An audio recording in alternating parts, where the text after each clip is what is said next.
Il était une fois un lieu à Poissy où le monde de l'enfance est à l'honneur. 3 niveaux sont entièrement consacrés aux jeux et aux jouets à travers les différentes époques. Il y a 43 ans, ce musée du jouet est le premier du genre à être créé en France. L'idée est venue du conservateur du musée pédagogique qui était rue d'Ulm à Paris, qui était en fait l'héritier du musée de Jules Ferry, du musée de l'école. Et c'est cette conservatrice qui, dans les années 70, dans ce musée pédagogique, avait toute une collection de jouets. Et elle a cherché un lieu qui pouvait accueillir cette collection de jouets pour qu'il soit mieux valorisé. Donc nous sommes un peu les héritiers du musée de Jules Ferry des années 1880.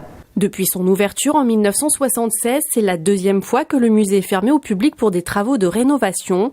Il faut dire que le bâtiment qui abrite ces collections de jouets est inscrit au titre des monuments historiques. Nous nous trouvons ici dans la porterie du prieuré royal Saint-Louis de Poissy, qui a été construit au tout début du XIVe siècle par Philippe le Bel en l'honneur de son grand-père Saint-Louis, qui est né et a été baptisé ici à Poissy.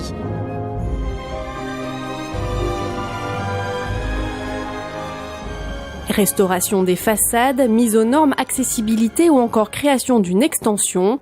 Le chantier a duré 3 ans. Objectif, que le public soit accueilli dans de meilleures conditions et ainsi mieux voyager dans ses souvenirs d'enfance. Les collections présentées ont été en grande partie renouvelées. Il y a eu un grand chantier de restauration des collections, de dépoussiérage. Et là, on présente à peu près 600 objets sur 14 000 qui sont conservés dans les collections. Ils sont en grande partie le fruit de dons de particuliers, de collections aussi qui nous ont été léguées. Et sinon, c'est des achats. Des achats faits en salle des ventes, des achats faits auprès de particuliers, auprès d'antiquaires. Le parcours muséographique a été repensé avec une approche chronologique du jouet, une visite également plus ludique. À travers cette vitrine, on peut par exemple découvrir cette poupée parlante du Second Empire. Plus insolite encore, cette collection de jouets remontant à l'Antiquité prêtée par le musée du Louvre. Nous avons déjà là des poupées, nous avons une toupie, des osselets, le tout étant introduit par un panneau de sarcophage, sans doute d'une sépulture d'enfants. Donc c'est un dépôt d'objets magnifiques et d'une grande ancienneté.